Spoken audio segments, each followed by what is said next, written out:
But my little issue with this car is a bit more specific. It only has one USB charging point. You have the 120 watt 12 volt point. You have one in the front, one in the middle, and one at the back. But direct USB chargers would be useful, whether it's USB A or USB C. Hello. We are outside Bangalore driving the new Maruti-Suzuki XL6. I am charging down National Highway 44 at about 80 kilometers an hour, which is the speed limit.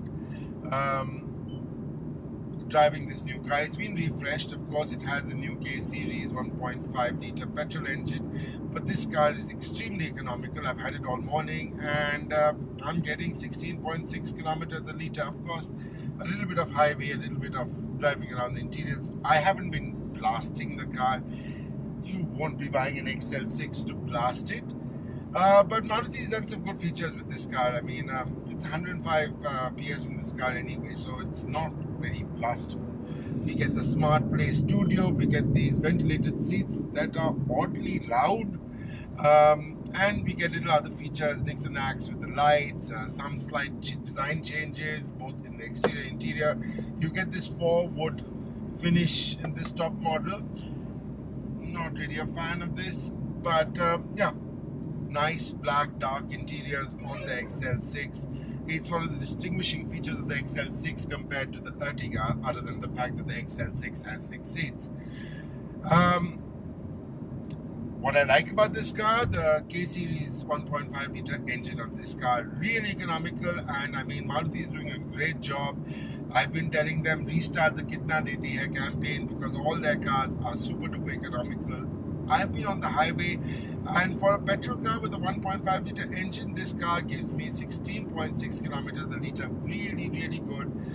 Really good job to Maruti engineers. I saw this with the Baleno. I saw this with the Celerio as well. They are getting the most out of every last drop of petrol at Maruti. Well done. And when petrol is now costing 115 rupees here in Karnataka, really well done. Now, to compete with the Carens, Kia Carens, you now have ventilated seats in this car. Now, I can still hear the ventilation. I'm on maximum ventilation on my seat. Don't necessarily need it today because it's a pleasant 26 degrees outside, but I've got it going. And when you put all 3 bars of ventilation on, it can be quite loud, and because the fan is right behind your ear, it's this slightly irritating noise. So when you put it on level 2 instead of level 3, it's a lot quieter. The other thing I'm a bit upset about this car is the fact it only has one USB point. You have, of course, these 12 volt 120 watt chargers, both in the front, no, not both, 3 of them, one in the front, one in the middle, one at the back. You can buy a converter for these, and these 120 watt chargers are actually good enough to charge most small laptops nowadays. I can easily charge my MacBook from one of these chargers if I have the converter. But that said, you're not usually traveling with a laptop in your car. You are traveling with a smartphone, and well, if you buy an XL6, you probably have to buy these converters for the car. But you know, more USB points would have been really useful as well. At least one on each row would be nice, whether they're USB A or USB C, and USB C is increasingly becoming the standard. I'm not, you know, I think that's a miss by Maruti. I think there's something it can really fix in the next few cars they launch. More USB points instead of these cigarette lighter points that they are giving. Again, on Indian highways, slow-moving trucks on the right-hand side lane, that's something that hasn't changed. But this is a 4-lane highway. There's a lot of motorcycle and tractor traffic on the left-hand side lane. So, yeah, I mean, truckers sometimes drive on the right to avoid those, but it's really ridiculous. Like, I'm coming up to another couple of trucks over here. Now I've slowed down to about 50. I'm on the highway, and yeah, one slow guy overtaking another, and you know, in between you gotta really go through the trucks. it's like the video games in the past, right? You gotta really get in, get out. That's where you really feel the hassling of the car. Otherwise, on a highway, how do you just handling, just dodging in and out of trucks.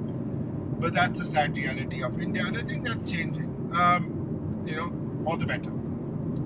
Another thing about this car, really good pickup as well. So, you can move from about 50 to 100 on this car on 5th gear. It doesn't really struggle, it just goes through. It's quite nice. I like the SmartPlay Studio.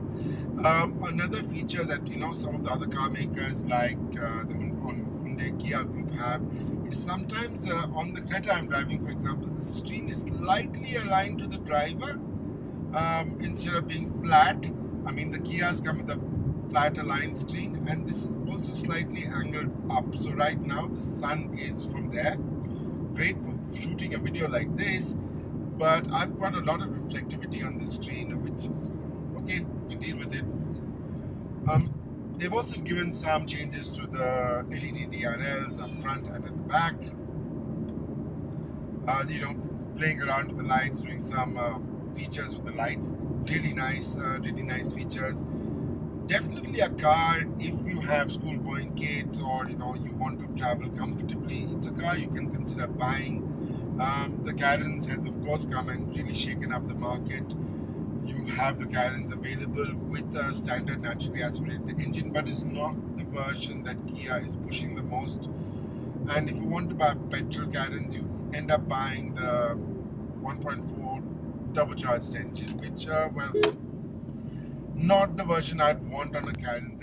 That engine is very, very good, but on the Carens it's not the most economical.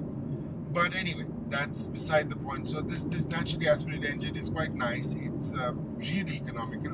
I've gone up to 17.1 kilometers a liter. Yes, on the highway. Yes, in and out of trucks and all of that. But yeah, nice. Notice a lot of superbikers on this highway. Bangalore startup millionaires, I guess, driving their Triumphs, and I've seen a lot of Triumphs actually. A couple of Ducati Multistradas as well.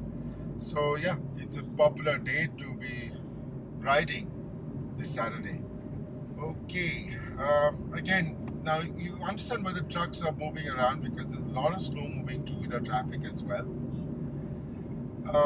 This is actually one of the older modified highways, so it's still 4 lanes. Another thing I'm noticing out here is a lot of new vineyards. I've been driven down this highway quite a few times in the past as well. It's quite common for a lot of car makers to do drives in Bangalore, because Bangalore is well connected and you have a lot of hotels near the airport.